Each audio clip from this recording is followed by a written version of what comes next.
বাংলাদেশ সংখ্যাগরিষ্ঠ কৃষক গোষ্ঠীকে সংগঠিত করার লক্ষ্যে বাংলাদেশে ৩ মাসব্যাপী ইউনিয়ন পর্যায়ে কৃষক সমাবেশের অংশ হিসেবে মুন্সিগঞ্জ জেলার টঙ্গিবাড়ি উপজেলার পাঁচগাঁও ইউনিয়ন কৃষক দলের উদ্যোগে কৃষক সমাবেশ অনুষ্ঠিত হয়েছে।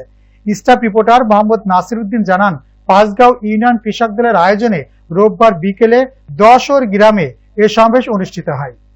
এ সময় পাঁচগাঁও ইউনিয়ন কৃষক দলের মোহাম্মদ ইকবাল শেখের সভাপতিত্বে ও সাধারণ সম্পাদক দেলোয়ার রাঢ়ীর সঞ্চালনায় প্রধান অতিথি হিসেবে উপস্থিত ছিলেন জেলা কৃষক দলের সদস্য সচিব মোহাম্মদ শহীদ মজুমদার।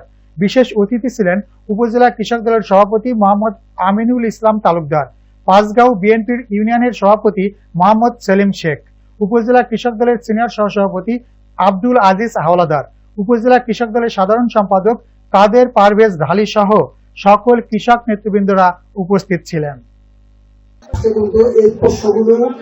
গুরুত্বপূর্ণ আজকের এই কৃষক সমাবেশে আমি চেয়ারম্যান সাহেবকে বলি, ৩৫ থেকে ৪২,০০০ টাকা, ৪৫,০০০ টাকা, ৪৮,০০০ টাকা পর্যন্ত বাক্স দিয়েছে।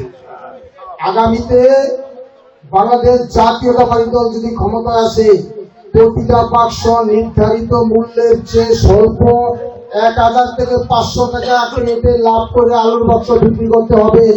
নচেত কৃষি অফিসারকে সামনে নিয়ে বাংলাদেশ জাতীয়তাবাদী কৃষক দল টঙ্গিবাড়ি থানা গ্রাম হবে ইনশাল্লাহ। শুধু আলু না, সারা বাংলাদেশে কোনো ব্যবসায়ীকে না, এটা তারেক রহমানের নির্দেশ। আরেকটা কথা বলি, সার তো চাহিদা মাত্র দিবেন।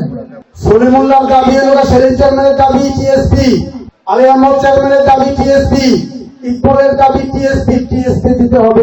তারেক রহমান বৈষম্যমূলক কোনো দেশ চালাবেন না, সকলের সাথে সকলের স্বার্থ রক্ষা করবেন। তারেক রহমান এই বাংলাদেশকে চালাতে চায়। আপনাদের প্রতি আমাদের প্রতি উনি ম্যান্ডেট নিয়ে